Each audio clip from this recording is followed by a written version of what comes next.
नमस्कार साहेब. नमस्कार. नमस्कार. आता मी बोलल्याप्रमाणे 23 पासून ते 24 पर्यंत जे मराठा समाजाला दाखले दिले गेलेत ओबीसीचे, त्या ओबीसीच्या दाखल्यावर एखाद्या नगरसेवकाला असेल, पंचायत समिती असेल, नगर परिषद असेल किंवा महानगरपालिका असेल, त्या प्रभागावर ओबीसीच्या प्रभागावर ओबीसीचे जे कॅटेगरी महापालिकेच्या आयुक्तांनी जे आरक्षण टाकलेलं आहे त्याच्यावर एखाद्या मराठा समाजाच्या उमेदवाराला तिथं निवडणूक लढता येते का? कुणबी प्रमाणपत्र असलं तर निवडणूक लढवता येते. मराठा समाजातील कुणबी वर्गाला ओबीसी म्हणून जाहीर करण्यात आलेले आहे आणि जर त्या धारकाला जो निवडणूक लढवणार आहे त्याला योग्य ते प्रमाणपत्र असलं, शासनाचा दाखला असला तर त्याला निश्चितच निवडणूक लढवता येते. माझा दुसरा प्रश्न आहे की त्याची जर व्हॅलिडिटी जर नाही झालेली असेल आणि एखाद्याने आक्षेप जर घेतलं तर मग नेमकं त्याच्यावर काय सोल्युशन आहे? आता कास्ट व्हॅलिडिटी जर बघितलं तुम्ही तर कास्ट व्हॅलिडिटी झाल्यानंतरच ते सर्टिफिकेट लिगॅलिटी येते, हे चुकीचं आहे. आत्ता सर्टिफिकेट दिलेलं आहे त्यावरनं ते लढवू शकतात. उद्या जर त्या कास्ट व्हॅलिडिटी समितीने ते इलिगल ठरवलं तर हे ते परिणाम त्या उमेदवाराला भोगावे लागतील. आपले सोलापूरचे खासदार शिवाचार्य स्वामी यांनी सुद्धा निवडणूक लढवलेली होती आणि ते कास्ट व्हॅलिडिटीचं त्यांनी तक्रार केली होती. आपले ऑब्जेक्शन काहींनी घेतलं होतं, ते प्रकरण चालूच आहे की. त्यामुळे कास्ट व्हॅलिडिटी झाली नाही म्हणून इलेक्शन लढवता येणार नाही असं काय म्हणता येणार नाही. मला सांगा आबासाहेब की कास्ट व्हॅलिडिटी मराठा समाजाला काढायचा आहे आणि त्यासाठी डॉक्युमेंट्स काय काय लागणार आहेत तिकडं?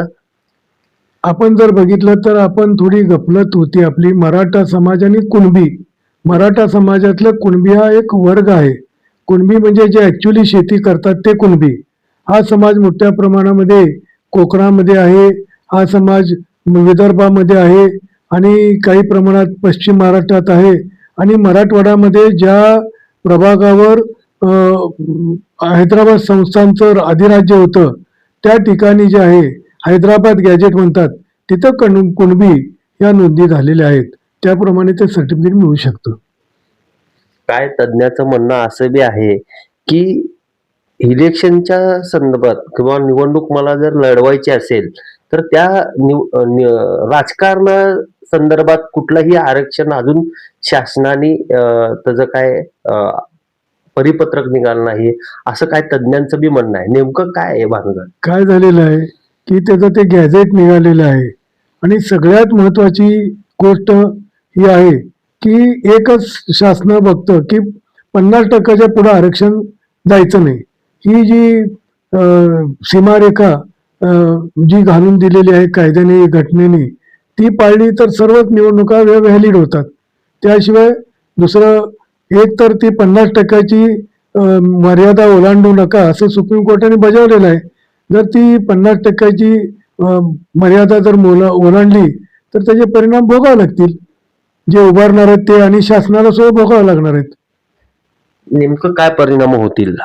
सर्वच निवडणुका रद्द होतील. त्यांनी म्हटलं ना सब्जेक्ट टू असं लिहिलेलं आहे, याला धरून असं लिहिलेलं आहे. त्यामुळे आणि सगळ्यात जर आपण आरक्षणाचं बघितलं तर थोडं पागत हो की इंदिरा साहनी जी केस होती, जी मंडल आयोगाचे अंमलबजावणी झाल्यानंतर त्या इंदिरा साहनीचं 5 जजेसचं बेंच बसलं होतं आणि त्यात त्यांनी लिहिलं होतं की त्यांनी एक सीमारेखा आखून दिलेली आहे की 50% ही सीमारेखा, 50%च्या पुढं आरक्षण तुम्हाला वाढवता येणार नाही. त्यामुळे आता हे ठिकठिकाणी जे 2 प्रकारेच वाढवता येतं. एक हा निकाल 9 न्यायाधीशाच्या खंडपीठाने जर फिरवला तर किंवा दुसरं घटनात्मक तरतूद करूनच या 50%ची मर्यादा ही वाढवता येईल. परंतु आता असा पेच प्रसंग निर्माण झालेला आहे की 9 जजेसचं बेंच काय बसत नाही आणि इकडं जे सरकार आहे ते घटनेत दुरुस्ती करण्याची शासनाची पण इच्छा नाही. कारण जर घटना दुरुस्ती केली तर प्रत्येक राज्यामध्ये ही एक जो समाज आहे की आम्हाला ओबीसी करा, आम्हाला आरक्षण द्या. आता महाराष्ट्रात मराठा, आंध्रमध्ये रेड्डी, नंतर राजस्थानमध्ये मीना आणि जाट हरियाणामध्ये सर्व ठिकाणी हे जर घटनात्मक वाढवलं तर हे सरकारला हे फारच जड जात आहे. म्हणून त्याबद्दल सरकार त्या 50 ह्याच्याबद्दल काही बोलत नाही, घटना दुरुस्तीबद्दल. आणि 9 न्यायाधीशाचं खंडपीठ हे करा आणि या निकालाचा एकदम काय तर साक्ष मोक्ष लावा, हे सुद्धा कुणीच काही करत नाही. फक्त काय व्हायला लागलेलं आहे की इलेक्शन आली त्याच वेळी हा इश्यू बाहेर येतो आणि इलेक्शन संपली की परत हा इश्यू बासनात जातो. आता जर आपण बघितलं की आता सरकारी नोकऱ्या राहिल्यात कुठं, प्रत्येक ठिकाणी बघितलं आपण तर कॉन्ट्रॅक्टवरच चाललेले. त्यामुळे सरकारी नोकऱ्यात भरती नाही, अनेक पदे हे झालेली आहेत त्याबद्दल भरती नाही. त्यामुळे माझं तर असं वैयक्तिक मत आहे की एकदा काहीतरी त्याचा साक्ष मोक्ष लावावा आणि या आरक्षणाबद्दलचा, आणि जनतेला सुखाने झोप द्यावी, नांदू द्यावा असं मला वाटतं. आबा, तुम्ही म्हणण्यासारखं बरोबर आहे तुमचंही. आरक्षण हे मिळालंच पाहिजे, ह्या मताशी मीही आहे. आता हे जे इलेक्शनचं जे हे चाललंय, ह्या संदर्भात मी तुम्हाला विचारतोय की नेमकं निवडणूक लढवता येते का? लढवत येत असते तर दुसऱ्याने ऑब्जेक्शन घेतलं, मग कोर्टात जाऊन ते परत ते चालूच होणार ना सगळे लफडे. काय झालेलं आहे की इलेक्शन लढवता येते, फॉर्म भरवता येतं, आणि नंतर जर आपण बघितलं की एकदा इलेक्शनचा फॉर्म भरल्यानंतर दुसरी प्रोसेस जी आहे ती अर्जाची छाननी करणे. छाननी करताना कुणी ऑब्जेक्शन घेऊ शकतो आणि तो रिटर्निंग ऑफिसर जो असतो त्याला पूर्णपणे अधिकार आहे कोणाचा अर्ज मंजूर करायचा, कोणाचा अर्ज नामंजूर करायचा, पूर्ण अधिकार त्याला आहे. आणि त्यात जर काही झालं तर कोर्टाची पायरी चढण्याचा अधिकार त्या उमेदवाराला आहे. आपण बघत नाही का कित्येक ठिकाणी हे उमेदवार हे कोर्टात गेलेले आहेत. आणि यावेळी एक चांगली गोष्ट केलेली आहे की शासनाने खूप वेळा काय होतं की लवकर सुनावणी होत नाही, त्यामुळे न्याय खात्याने काय केलेलं की एक जजांचीच नेमणूक केलेली आहे. जर ही प्रकरणं आली तर ह्या जजांपुढे चालवं. आणि आमच्या इथले जे जज नेमले होते ते म्हणजे अगदी रात्र होईपर्यंत त्यांच्या न्यायालयाचं कामकाज चालवत होतं, पण त्या दिवशी त्यांनी त्याचा निपटारा केलेला आहे. यासाठी फक्त जे डॉक्युमेंट जे आहेत फॉर्म भरताना त्याची स्ट्रिक्ट स्क्रुटिनी या निवडणूक अधिकाऱ्यांनी करायला पाहिजे पूर्णपणे. धन्यवाद. आपल्यासोबत आबांनी चांगली चर्चा केली. म्हणजे निवडणुकीला थांबता येते, थांबलं तर त्याला काय काय प्रोसिजर आहेत हे सगळी सांगितले आहे. एकंदरीत मराठा समाजाला ओबीसीच्या आरक्षणाच्या संदर्भात पूर्ण सगळी माहिती दिलेली आहे आबांनी. आबा, धन्यवाद. नमस्कार, मी राहुल रणदिवे, दैनिक जनमत सोलापूरसाठी. आपण निवडणुकीच्या अनुषंगाने ॲडव्होकेट सुरेश गायकवाड यांच्याकडे आलेला आहे. मराठा समाजाचे जे ओबीसी कुंभी मराठा असे जे दाखले दिले गेलेले आहेत 2023 पासून ते 25 पर्यंत, त्या दाखल्यावर महापालिका असेल, नगर परिषद असेल, ह्या निवडणुका ओबीसी कॅटेगरीचे जे प्रभाग आहेत त्या प्रभागामध्ये निवडणूक लढवता येते का, या संदर्भात आपण ॲडव्होकेट सुरेश गायकवाड यांच्याकडून आपण माहिती घेतोय की नेमकं काय निवडणूक लढवता येते का नाही. नमस्कार सर. नमस्कार, मी ॲडव्होकेट सुरेश बापू गायकवाड. मी 1992 पासून मराठा आरक्षणाच्या लढ्याशी जोडलेला आहे आणि चळवळीच्या माध्यमातून मराठा समाजाला आरक्षण मिळालंच पाहिजे ही माझी ठाम भूमिका आहे, होती आणि असणार आहे. मराठा समाज हा पिचलेला आहे. मराठा समाज हा सर्वंकष म्हणजे सामाजिक, राजकीय, सांस्कृतिक, आर्थिक सर्वच बाबतीत मराठा समाज मागास आहे. काही ठराविक लोकांना संधी मिळाली असेल, परंतु प्रत्यक्षात सर्वच घटकातील, सर्वच समाजातील तळागाळातील लोकांना राजकीय संधी देखील अद्याप मिळालेले नाही. म्हणून त्या अनुषंगानं मराठा समाजाला जो आत्ता नुकताच लढा सुरू झाला 1923 पासून असेल, त्या लढ्या शेवटच्या टप्प्यातल्या ज्या लढाईत आरक्षण सरकारनं दिलं, दाखले द्यायला सुरुवात झाली, काही प्रोसिजर मध्ये आता बऱ्याच गोष्टी चालू आहेत. ह्या पार्श्वभूमीवर जे ओबीसी समाजाला दिलं गेलं जे आरक्षण आहे, त्या आरक्षणाचे दाखले तुम्हाला शैक्षणिक हेतूसाठी किंवा इतर नोकरी असेल किंवा अन्य बाबीवरच्या काही अनुदानाच्या योजना असतील, शासनाच्या विशेष स्कीम असतील, ह्याच्याकरता निश्चितपणे वापरता येईल. परंतु त्याच्यामध्ये काही अटी थोड्याशा त्यावेळीच आरक्षणाच्या अनुषंगाने अध्यादेश जारी करतानाच की हे आरक्षण राजकीय असणार नाही अशा प्रकारची मेक त्याच्यामध्ये मारलेले आहे. त्यामुळे सद्यस्थितीत माझ्या अवलोकनानुसार तर हे दाखले कुणबी म्हणून देत असलेले नव्यानं दाखले जे दिले जात आहेत त्या दाखल्याचा वापर किंवा उपभोग आपणाला नगरपंचायत, नगरपालिका, महानगरपालिका, जिल्हा परिषद ह्या कोणत्याही प्रकारच्या निवडणुकीला वापरता येणार नाही. कारण त्या दाखल्याला दाखला प्राप्त झाल्यानंतर त्याची व्हॅलिडिटी असते, ती आपणाला अद्याप मिळालेली नाही. त्यामुळे त्या दाखल्याचा वापर शक्यतो कोणीही राजकीय आरक्षणासाठी तुर्तास करू नये असं मला वाटतं. कारण त्या आपण मेहनत घेत असतो, आपण खर्च करत असतो राजकारणामध्ये. आपण ह्या दाखल्याचा वापर करून जर निवडणूक लढवली, त्याचा लाभ घेऊन जर आपण विजयी झालो तर त्यानंतरच्या कालखंडात त्याला आव्हान दिलं जाईल आणि ते आव्हान दिले की आपणाला विनाकारण आपण घेतलेली सगळी मेहनत, पैसा, कष्ट सगळे वाया जातील.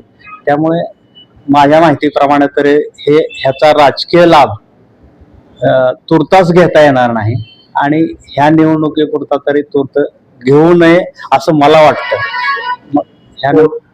कोर्ट नेमकं कोर्टाने काय सांगितलं होतं त्या बाबतीत की राजकीय आरक्षण देण्यात येणार का नाही ह्या विषयावर बोला बापू. म्हणजे नेमकं काय आहे, राजकीय आरक्षण मिळणार का नाही? नाही. मराठा आरक्षणाचा अध्यादेश फक्त जारी झाला. अध्यादेशानुसार जे मराठा आरक्षण दिलं गेलं त्याच्यामध्ये देतानाच शैक्षणिक किंवा सामाजिक गुणवत्ता वाढवणे, सामाजिक हित, शासकीय योजनाचा लाभ ह्याच्यासाठीच. त्याच्यामध्ये अध्यादेश जारी करताना त्याच्यामध्ये राजकीय हेतूचा समावेशच नाही. त्यामुळे त्याच्यावर ते कोर्टानं वेगळं भाष्य करायची काही आवश्यकता नाही किंवा त्याच्यावरती किपमम आहे, म्हणजे शांत आहे. कोर्ट त्याच्यावरती कुठलंही भाष्य केलेलं नाही.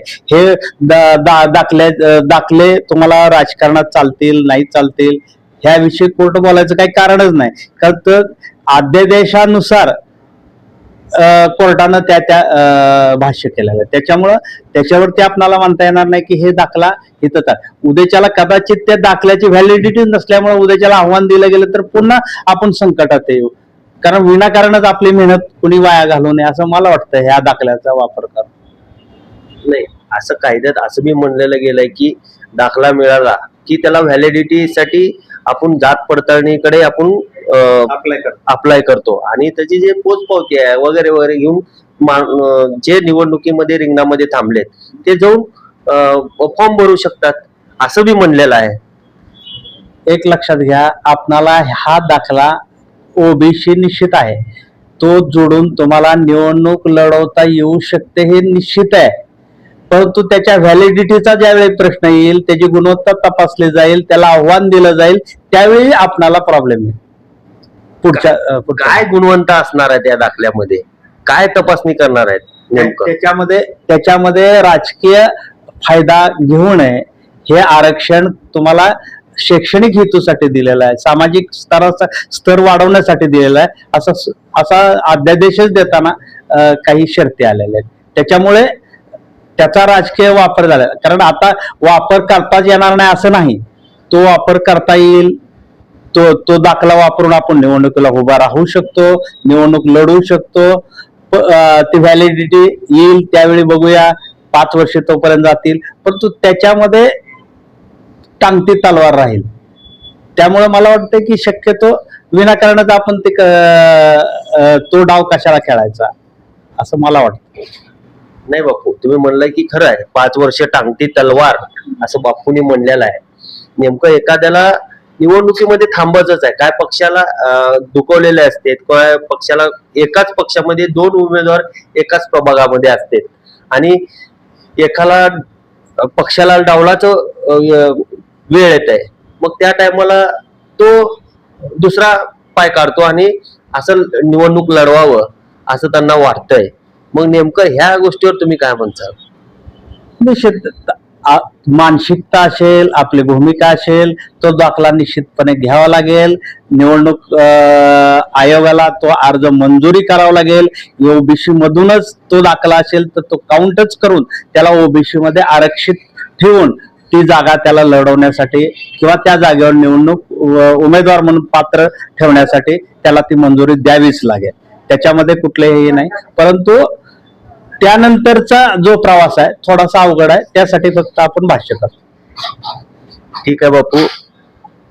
आता आपल्या ऍडव्होकेट सुरेश गायकवाड म्हणजे बापू एकंदरीत निवडणुकीच्या संदर्भात सगळी म्हणजे ओबीसी मराठा समाजाला जे दाखले दिले गेले 23 पासून ते 25 पर्यंत, ही निवडणूक लढवता येते का नाही हे बापूने आपल्याला आता सांगितलेलं आहे. समाजाला निवडणूक लढवता येते का या संदर्भात आपण तज्ञ वकील आपले शेख साहेबांशी संवाद साधणार आहे. शेख साहेब नमस्कार. नमस्कार. जे आता निवडणूक जाहीर होणार आहे, अवघ्या 1.5-2 महिन्याच्या तोंडावर निवडणूक आलेली आहे. महानगरपालिका असेल, जिल्हा परिषद असेल, हे दोन्ही नगरसेवकाचे इलेक्शन आलेले आहेत. त्यामध्ये ओबीसी कॅटेगरीचे जे प्रभाग मध्ये प्रभाग रचना करून त्यामध्ये ओबीसी कॅटेगरीला दिलेला आहे जागा, त्या जागेत संदर्भात आता जे 23 पासून ते 25 पर्यंत मराठा समाजाला ओबीसीचे जे दाखले दिले गेलेले आहेत, त्या दाखल्याच्या अनुषंगाने आपल्याला त्या ओबीसी कॅटेगरी प्रभागामध्ये थांबता येते का? ओबीसीचं जर सर्टिफिकेट संबंधित उमेदवारांनी जर प्राप्त केलेलं असेल आणि त्यांना थांबता येते, कारण का ओबीसी जे रिझर्वेशन जे ओबीसीचं रिझर्वेशन ठिकाणी ज्या ठिकाणी जागा उपलब्ध आहेत, ओबीसीचं सर्टिफिकेट त्यांना थांबता येत आहे. आणि समजा एखाद्या विरुद्ध पक्षाने जर हरकत घेतली त्याबाबत, तर निवडणूक अधिकाऱ्याने जर व्हॅलिडिटी सर्टिफिकेट मागितली, मग त्यासाठी व्हॅलिडिटीसाठी त्यांना मुदत पण द्यावं लागेल, संधी त्यांना व्हॅलिडिटी सर्टिफिकेट दाखल करण्यासाठी संधीही द्यावं लागेल, कारण प्रत्येकाला संधी देणे आवश्यक आहे. आणि तुमच्या प्रश्नाचं उत्तर असं आहे, ओबीसी जर जागेवर ओबीसीचं कॅन्डिडेट त्याच्याकडे सरकारने दिलेलं जर कास्ट सर्टिफिकेट असेल तर त्याला थांबता येईल.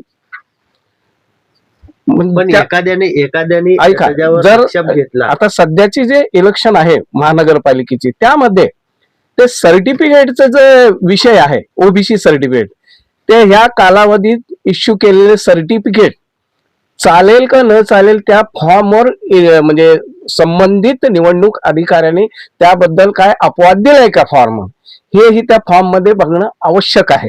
म्हणजे हे 23 ते 25 चे जे सर्टिफिकेट इश्यू केले ओबीसीचे सरकारने, ते म्हणजे ग्राह्य धरले जातील का, त्यामध्ये ते ऑप्शन आहे का त्या फॉर्म मध्ये बघावं लागेल. कारण का अजून फॉर्म पाहण्यास मिळालेले नाहीत, उपलब्ध नाहीत, कारण जोपर्यंत निवडणूक चालू होत नाही तोपर्यंत फॉर्म आपल्याला पाहता येत नाही. त्यामध्ये तो ऑप्शन आहे का पाहावं लागेल. परंतु माझं तुमच्या प्रश्नाला उत्तर असं आहे, ओबीसी सर्टिफिकेट जर असेल त्यांना थांबता येते, म्हणजे शिवाय अपवाद जर असेल तर फॉर्म मध्ये, असं माझं ओपिनियन आहे, असं माझं म्हणणं आहे. असं लिगल पोझिशन तर अशी राहील. धन्यवाद साहेब. माझ्या प्रश्नाचं चांगल्या पद्धतीने आपण उत्तर दिलं. येणाऱ्या काळामध्ये निवडणूक आहेत आणि काही प्रभाग असतील मोजके, त्या प्रभागामध्ये ज्या पक्षाच्या बांधणी केलेत, काय तिकीट मिळेल नाही मिळेल असं होणार आहे. त्यामुळे हा आमचा मुद्दा तुमच्या समोर आणलेला आहे. आम्ही नटरंग राजकारणाचा एक कार्यक्रम घेतोय सोलापूरमध्ये, त्यामध्ये आपलं ही सौभाग्य आम्हाला लाभलं, त्यामुळे मनपूर्वक धन्यवाद. आलेलो आहे आता संतोष नावकर सरांकडे. ते तज्ञ वकील आहेत, भाजपाचे काय काम असतील ते करतात, त्यांच्यामुळे आपण त्यांच्याकडे जाणून घेणार आहे जे ओबीसी मराठा समाजाला ओबीसीचे जे जात प्रमाणपत्र दिले गेलेत आणि काय आपल्या सोलापूर महानगरपालिकेमध्ये ओबीसी कॅटेगरीचे जे प्रभाग रचना केली आहे आपल्या पालिका आयुक्तांनी, तिथं मराठा समाजाला ओबीसी कॅटेगरीमध्ये निवडणूक लढता येते का, ह्याची आपण नावकर सरांकडनं ही माहिती घेणार आहोत. आपण अनेक वकिलाकडनं घेतलेत. आता नावकर सरांचा नंबर आहे, आपण त्यांच्याकडनं घेऊया माहिती. सर, ओबीसीचे जे प्रमाणपत्र दिले गेलेले आहेत, जात प्रमाणपत्र 23 पासून ते 25 पर्यंत, त्या प्रमाणपत्रावर महानगरपालिका असेल, नगर परिषद असेल किंवा झेडपीचे निवडणुका असतील, त्या प्रभागामध्ये ओबीसीचं जे प्रभाग आहे, त्या प्रभागामध्ये मराठा समाजाला त्या ओबीसी प्रमाणपत्रावर निवडणूक लढता येते का, आणि लढता येत असेल तर दुसऱ्यांनी जर ऑब्जेक्शन घेतलं तर त्याच्यावर काय सोल्युशन आहे? नेमकं दोन्ही बाजू आहेत. असं आहे की कायद्याने कुणबी ही जात ओबीसी प्रवर्गात गणली गेलेली आहे. त्यामुळे कुणबी या जातीचे ओबीसी दाखले ज्यांना मिळालेले आहेत त्यांना त्या ओबीसी साठी राखीव असलेल्या प्रभागातून निश्चितपणे निवडणूक लढवता येईल. विषय एकच आहे की निवडणूक लढवताना मी आत्तापर्यंत जितक्या महानिवडणुका पाहिलेल्या आहेत त्यामध्ये जात पडताळणी प्रमाणपत्र बंधनकारक केलं गेलं आहे. त्यामुळे तुम्हाला जर निवडणूक लढवायची असेल तर त्यासोबत जात पडताळणी प्रमाणपत्र असणं सुद्धा आवश्यक आहे. ते नसेल तर कदाचित तुमचा अर्ज बाद होऊ शकतो. सर म्हणाले की जात प्रमाणपत्र जर आपण काढून घेतलं असेल तर तिकडं निवडणूक लढता येते. सर, हे अवधी किती असणार आहे? म्हणजे मला जात प्रमाणपत्राचं व्हॅलिडिटी करून पाहिजे, तर ह्याचा अवधी किती असणार आहे नेमकं? नाही, त्याचा अवधी असा काही निश्चित केला गेलेला नाहीये, परंतु अर्ज दाखल करताना निवडणूक आयोगाने जात प्रमाणपत्राबरोबर जात पडताळणी प्रमाणपत्र सुद्धा सादर करणं बंधनकारक केलेलं आहे. म्हणजे यापूर्वीच्या निवडणुकीत तरी ते बंधनकारक केलेलं होतं. त्यामुळे निश्चितपणे या निवडणुकीसह ते बंधनकारक असणार आहे. त्यामुळे उमेदवारांना फक्त जात प्रमाणपत्र सोबत बाळगून चालणार नाही, सोबत जात पडताळणी प्रमाणपत्र सुद्धा सोबत ठेवावं लागेल. धन्यवाद साहेब. आपल्या बरोबर नावकर साहेबांनी खूप काय म्हणजे चर्चा केली की निवडणूक लढवता येते का नाही लढवता येते, पण जात प्रमाणपत्र मिळालं, व्हॅलिडिटी, ह्या संदर्भात आपण माहिती घेतलेलं आहे. आपण आता जरा राजकीय क्षेत्राकडे वळू आणि त्यांच्याकडे राजकीय माहिती घेऊ. सर, भाजपामध्ये 10 इच्छुक आहेत, 10 उमेदवार आहेत. तर एका प्रभागामध्ये मराठा समाजाला ओबीसी आरक्षणासाठी आहे आणि त्या प्रभागामध्ये भरपूर इच्छुक आहेत ओबीसी कॅटेगरीसाठी. मग त्या प्रभागामध्ये काय करायला पाहिजे भाजप म्हणून? राजकीय प्रश्नामध्ये मी निश्चितपणे खरंच काही सांगू शकणार नाहीये. तो शेवटी ज्याच्या त्याकडे जी जबाबदारी आहे कुणाला संधी द्यायची त्याने ठरवायचा विषय येतो. असं वाटतं का सर वकिलांनी बी इलेक्शन लढावं? निश्चितपणे लढवायला पाहिजे. ज्यांची इच्छा आहे वकिलांना सुद्धा या निवडणुकीमध्ये प्रतिनिधित्व निश्चितपणे मिळायला पाहिजे. माझी माहिती आहे काही आमचे वकील लोक इच्छुक आहेत, तर मी सर्वच राजकीय पक्षांना आवाहन करतो की आमच्या वकिलांना या निवडणुकीमध्ये निश्चित संधी द्यावी. धन्यवाद साहेब. वकिलालाही संधी द्यावी असं नावकर साहेबांचं म्हणणं आहे. बघूया आपण आता पुढे जाऊन वकिलांना किती संधी देते. धन्यवाद. विचारण्यासाठी आपण मनोहर फुले सरांकडे आलेला आहे. आपण फुलमाळी सरांकडे, तर आपण त्यांचं म्हणणं ऐकू. नेमकं काय आहे, निवडणूक लढवता येते का नाही येते, काय त्यांचं म्हणणं, हे त्यांच्याशी बोलून घेऊ. नमस्कार सर. नमस्कार. कारण सांगायचं म्हणजे याच्या विरुद्ध याचिका दाखल आहे आणि यात काय स्टे भेटलेला नाही.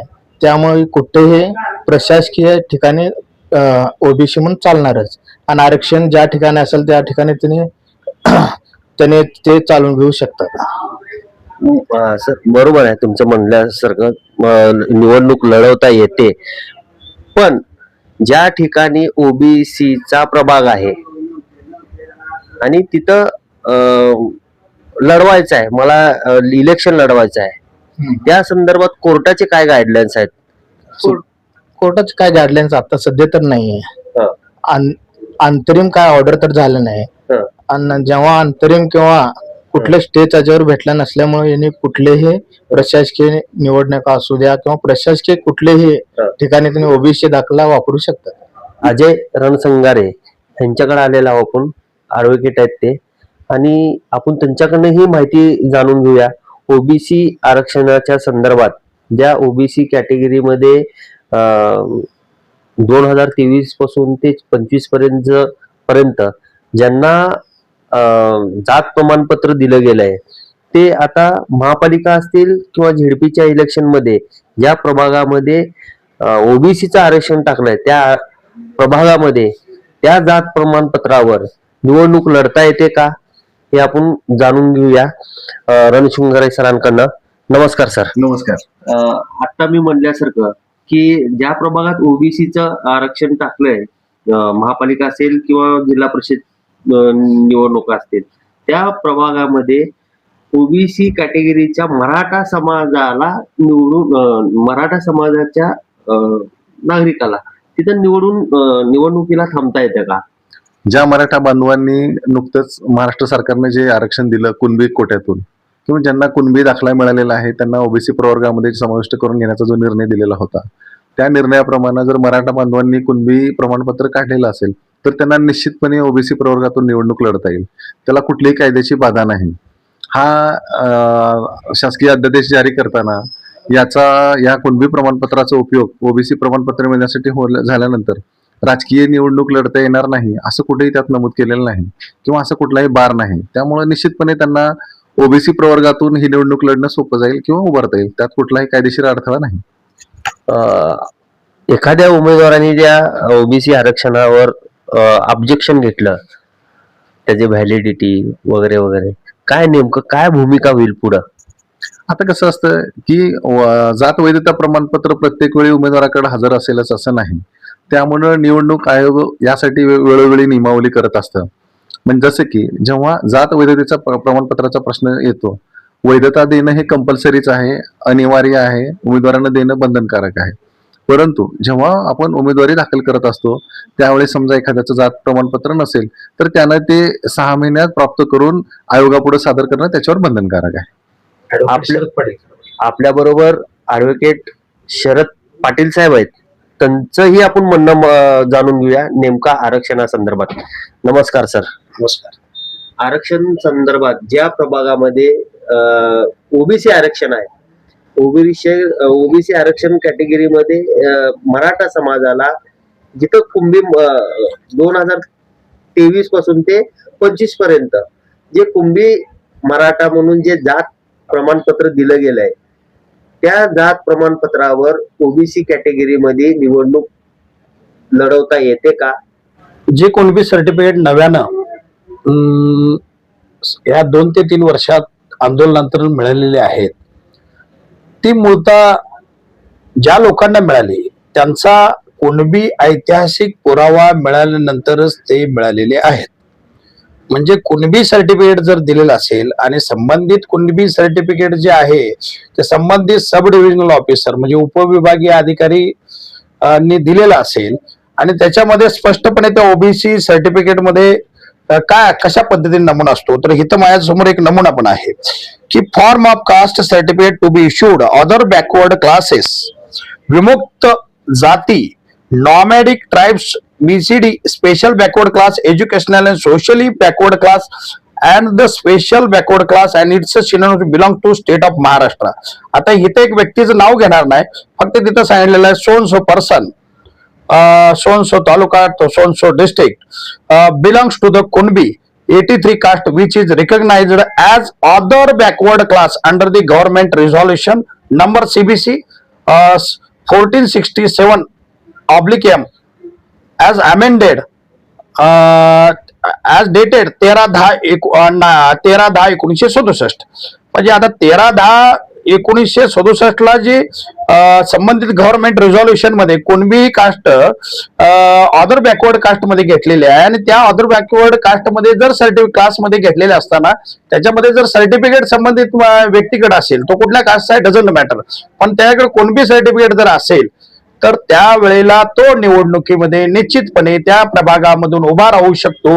त्यामध्ये कोणतीही अडचण येऊ शकत नाही, कारण त्याकडे सर्टिफिकेट असावं आणि सर्टिफिकेट दिल्यानंतर संबंधितानं जात पडताळणीसाठी 12 महिन्यात आणून देईन अशा पद्धतीने हमी पत्र दिलं तर तो संबंधित व्यक्ती ह्या संबंधित ओबीसी प्रवर्गासाठी किंवा संबंधित स्त्री ओबीसी प्रवर्ग स्त्रीसाठी जर असेल तर ती निवडणूक लढण्यासाठी कोणती अडचण येऊ शकत नाही, असं माझं स्पष्टपणे मत आहे. जात पडताळणीकडे आपण जे दाखला तपासल्याला दिलं जात आहे आणि त्याचा अवधी किती असणार आहे, किती असतंय? मुळात कास्ट सर्टिफिकेट आपण संबंधित निवडणूक निर्णय अधिकाऱ्याकडे देतो. दिल्यानंतर त्यानंतर मात्र त्याच दरम्यान एक फॉर्म नंबर 15 म्हणून असतो, तो 15 आपण त्या संबंधित जात पडताळणी समितीकडे आपण देत असतो आणि जात पडताळणी समितीकडे आपण भरून दिलेले जे डॉक्युमेंट आहेत म्हणजे उदाहरणार्थ वंशावळ असेल, त्यांचा काय पुरावा असेल, 1960च्या अगोदरचा संबंधित त्यांच्या आजोबा नातेवाईक यांचं कोणतर ते कागदोपत्री जे लिंक असेल ती दिल्यानंतर त्यांची कागदोपत्र पडताळणी केल्यानंतर संबंधित जात पडताळणी समिती ही यांना कास्ट बाबा हे जे कास्ट क्लेम करतात, जे कास्ट सर्टिफिकेट दिले ती कास्ट सर्टिफिकेट व्हॅलिड आहे का नाही, वैध आहे किंवा नाही याच्यावरती निकाल हिअरिंग घेऊन किंवा संबंधित कागदोपत्र तपासून ती देत असते आणि संबंधित 12 महिन्याच्या आत ती caste certificate caste validity certificate हे संबंधित उमेदवारानं जे निवडून आलेलं आहे त्या निवडणुकीपासून 12 महिन्याच्या आत सादर करावं लागतं, असं सर्वसाधारणपणे बहुतांशी स्थानिक स्वराज्य संस्थांच्या निवडणुकामध्ये नियमावली आहे. कटकूर वकील आहेत, ह्यांच्याकडनं ही माहिती घेऊया. नेमकं निवडणूक ओबीसीच्या संदर्भात जे मराठा समाजाला ओबीसीचे दाखले दिले गेलेत आणि इथं महापालिका असेल आणि झेडपी असेल त्याच्यामध्ये ओबीसी कॅटेगरीचं ओबीसी कॅटेगरीचं प्रभाग आहे आणि त्या प्रभागामध्ये ओबीसीचे दाखले मराठा समाजाला दिले गेलेत आणि त्या ओबीसी कॅटेगरीमध्ये प्रभागामध्ये मराठा समाजाचा असेल त्यांना तिथं थांबता येते का, हा आमचा प्रश्न आहे. नमस्कार. प्रथमतः जनमत चॅनल आणि बी न्यूज यांना सप्रेम नमस्कार आणि संपूर्ण सोलापुरातील जनता यांना मी ॲडव्होकेट श्रीनिवास कटकूर यांचा सप्रेम नमस्कार. हा महत्वाचा मुद्दा म्हणजे सध्या कळीचा मुद्दा आहे.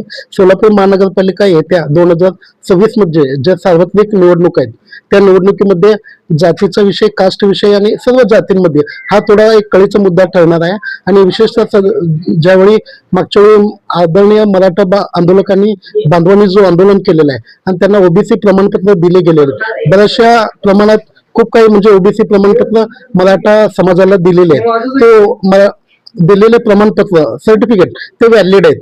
त्यामुळे त्या ओबीसी सर्टिफिकेटच्या आधारे ओबीसी कॅटेगरीमध्ये जो रिझर्वेशन महापालिका किंवा नगरपंचायत जे काही इतर निवडणूक असेल त्या कॅटेगरीमधून ओबीसी सर्टिफिकेट मधून मराठा बांधवांना किंवा भगिनींना तो इलेक्शन मध्ये त्या कॅटेगरीमधून त्यांना उभारता येईल कायदेशीर. तिथं काही कायदेशीर अडचण येणार नाही. एखाद्याने तिथं आक्षेप घेतलं कास्ट व्हॅलिडिटी वगैरे वगैरे, मग त्या संदर्भात नेमकं काय भूमिका असणार आहे? याच्यामध्ये सध्या माननीय उच्च न्यायालय आणि माननीय सर्वोच्च न्यायालयामध्ये काही थोडी डिस्प्यूट पार्ट तो सुनावणी चालू आहे आणि ज्यावेळी माननीय जिल्हाधिकारी एखादी ओबीसी सर्टिफिकेट दिलं त्याच्यावर जोपर्यंत सर्वोच्च न्यायालय किंवा जो वरिष्ठ न्यायालय आहे तो जोपर्यंत रद्द बदल करत नाही तो सर्टिफिकेट व्हॅलिड धरला जातो, भले कोणत्याही कास्टचं राहू द्या. मग इथं ओबीसी कॅटेगरीमध्ये दिलेला अद्याप तो इनव्हॅलिड काही झालेला नाही, त्यामुळे त्यांना तो उभारता येईल, तिथं काही अडचण येणार नाही. पण कास्ट व्हॅलिडिटी कंप्लीट झालेली नाही, आणखी पूर्ण झालेली नाही. मग त्या अनुषंगाने माननीय जे निवडणूक अधिकारी असतील, निवडणूक प्रमुख माननीय जिल्हाधिकारी किंवा जे महापालिका आयुक्त असेल त्यांनी 6 महिन्याची एक ॲफिडेव्हिट असेल 100 रुपये म्हणजे किंवा 500 रुपये बॉन्डवर अंडरटेकिंग देऊन कास्ट व्हॅलिडिटी होईपर्यंत तो आमचा उमेदवारी अर्ज तो ग्राह्य धरला जावा. त्या अनुषंगाने खूप ठिकाणी अशी सवलत दिली जाते, याच्यापूर्वी दिलेलं आहे. मग 6 महिन्याच्या आपल्याला पिरियडमध्ये त्यांना तो कास्ट व्हॅलिडिटी कंप्लीट करून जो पडताळणी आहे जात पडताळणी संपूर्ण प्रक्रिया पूर्ण करून त्यांना तो द्यावा लागेल. मग नसेल तर मग पुढे ते कायदेशीर अडचण त्या उमेदवाराला विजयी उमेदवाराला निर्माण होऊ शकतो. तर जात प्रमाणपत्र जेव्हा दिलं जातं तेव्हा आपल्याला मी मराठा म्हणून काय काय डॉक्युमेंट्स घेतलं जातं प्रशासनाकडनं, त्याची जरा माहिती सांगा थोडी. ऍक्च्युली जात प्रमाणपत्रासाठी परवा सध्या तो हेच चालू आहे, म्हणजे आदरणीय जरांगे दादांनी जो आंदोलन छेडलेलं होतं त्यांच्या अनुषंगाने जे जे डॉक्युमेंट ते सांगितले संपूर्ण ते कागदपत्र माननीय कलेक्टर साहेबांनी किंवा संबंधित जे कास्ट निवडणूक जे जातीचं प्रमाणपत्र सर्क्युलर करतात डेप्युटी जिल्हाधिकारी, ते संपूर्ण ते संबंधित समाजाचे जे प्रमाणपत्र आहेत, म्हणजे जे वंशाळ म्हणा किंवा त्यांचे आधार कार्ड किंवा त्यांची फॅमिली ट्री, जे संपूर्ण जे रिलेटेड आहेत, म्हणजे जातीच्या सगळ्या जातीच्या प्रमाणपत्रांना जे जे कागदपत्र लागतात तो मराठा समाजालाही तो लागू आहे. त्यामुळे जे जे दाखल केलेलं आहे आणि कागदपत्रांची पूर्ण पडताळणी झालेली आहे त्यांना ते प्रमाणपत्र कायद्याने तो सर्क्युलर केलेला आहे, इश्यू केलेला आहे. त्याच्यामध्ये काही नाही, फक्त आता व्हॅलिडिटीचा तो थोडा विषय, तो आणखी तो कळीचा मुद्दा तो तसाच आहे. आता सरांनी कायदेशीर बाबी हे आपल्याला सांगितलेत, एक कळीचा मुद्दा म्हणून त्यांना अजून एक मी प्रश्न विचारणार आहे सर, की एकाच प्रभागामध्ये एका पक्षाकडे 10 जर उमेदवार असतील आणि ते इच्छुक आहेत एकाच पक्षाकडून, त्या लोकांनी काय करावं? सध्या तो संपूर्ण म्हणजे आता पक्षांची एवढी म्हणजे अडचण झालेली आहे की त्या एका प्रभागामध्ये आता सोलापूर महानगरपालिकेमध्ये 4 उमेदवार, त्यामध्ये महिला पण काही रिझर्वेशन आहेत, एक म्हणजे एक महिला कॅन्डिडेट, बाकीचे 3 आपले पुरुष, त्याच्यामध्ये काही ओबीसी जेंट्स म्हणजे ते रिझर्वेशन आहेत, काही SC ST कॅटेगरी आहेत, ते संपूर्ण सोडून त्यांना एक तारेवरची कसरतच आहे पक्षाचे जे प्रमुख आहेत त्यांना इलेक्शन देताना. पण इथं ओपन कॅटेगरी असेल, ओपन कॅटेगरी मधून आपण कास्टचे उमेदवार तिथं उभारू शकतात ओपन मध्ये, पण जिथं कास्ट रिझर्वेशन आहे, ओबीसी म्हणा, SC म्हणा किंवा ST म्हणा, त्यांना तो संबंधित कास्टचे उमेदवारच त्यांना ते लागतील. तिथं थोडी त्यांना खूप म्हणजे थोडी डिफिकल्ट होईल की सिलेक्शन ऑफ द कॅन्डिडेट मध्ये. पण ओपन मध्ये आपण मागासवर्गीय जे उमेदवार असेल, जे कास्टचे बेनिफिट आपण घेतो, त्यांना तो ओपन मध्ये संधी राहील. पण कास्टच्या लोकांना, ओपनच्या लोकांना येता येत नाही. कास्ट जिथं रिझर्वेशन आहे तिथं ओपनच्या लोकांना येता येणार नाही. त्यामुळं आता खूप काही आता आपण बघतो की सध्या जे जे मोठे पक्ष आहेत, जे सत्ताधारी पक्ष आहेत, तिथं खूप इच्छुकांची मागणी वाढली, त्यामुळे तिथं त्यांना खूप म्हणजे तारेवरची कसरत करावी लागणार. धन्यवाद साहेब. श्रीनिवास सरांनी आपल्याला खूप चांगली माहिती दिली आहे कायद्याच्या दृष्टिकोनाने आणि राजकारणाच्या दृष्टिकोनाने. आपण तुमचं खूप खूप आभार मानूया.